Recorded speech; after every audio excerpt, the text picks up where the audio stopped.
आज हम स्टैटिस्टिक्स में केंद्रीय प्रवृत्ति की माप में बहुलक यानी मोड के बारे में जानेंगे। बहुलक क्या होता है? किसी श्रेणी का वह मान जो उस श्रेणी में बार बार दोहराया जाए, यानी जो डेटा में सबसे अधिक बार जो मान आता है वो क्या हो जाता है? बहुलक।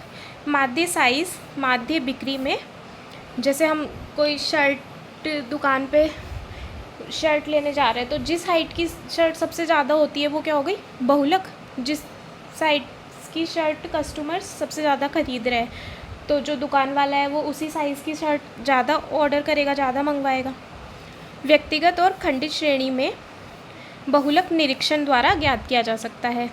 जबकि सतत श्रेणी होती है, कंटिन्यूस श्रेणी में, उसमें ये फॉर्मूला होता है हमारे पास L plus F1 minus F0 upon 2F1 minus F0 minus F2। इसको ऐसे याद कर सकते हैं 10 और इधर 2 करके बीच में 10 इंटू I। तो इसमें एक चीज़ और होनी चाहिए कि जो हमारे पास डेटा है वो उसमें F सम्मित होना चाहिए, यानी पहले तो इंक्रीज़ होना चाहिए, फिर हाईएस्ट पॉइंट तक पहुंचने के बाद डिक्रीज़ करना चाहिए। L क्या है?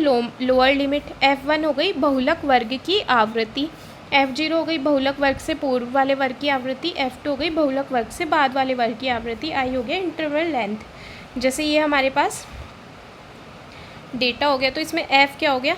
सबसे ज़्यादा फ्रिक्वेंसी 8 है तो ये वाला बहुलक वर्ग हो गया, और इससे डेटा निकाल के हम यहाँ से Z यानी बहुलक निकाल सकते हैं।